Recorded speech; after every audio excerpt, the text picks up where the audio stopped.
শব্দ নবীদের ব্যাপারে কি করবেন না, ইউজ করবেন না। তিনি এরকম ব্যক্তি ছিলেন না। এবং একদিন ঘটনাক্রমে গভীর রাতে জুলাইখা ইউসুফ আলাইহিস সালাতু ওয়াস সালামকে একটা খাস কামরায় ডাকলেন।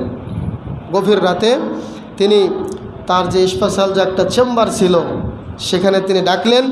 ডেকে এক পর্যায়ে যার মাধ্যমে ডাকছিলেন তাকে বলছিলেন যে শোনো, ইউসুফ যখন ঢুকবে তখন তার পিছে পিছে একে একে 7টি গেট থাকতো।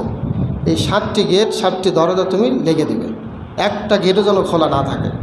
তখন ইউসুফ আলাইহিস সালাতু ওয়াস সালাম ঢুকছিলেন, পেছনে পেছনে তার যে দারোয়ান তিনি তার সেই আদেশ অনুযায়ী প্রত্যেকটা দরজা লাগাইয়া দিচ্ছিলেন।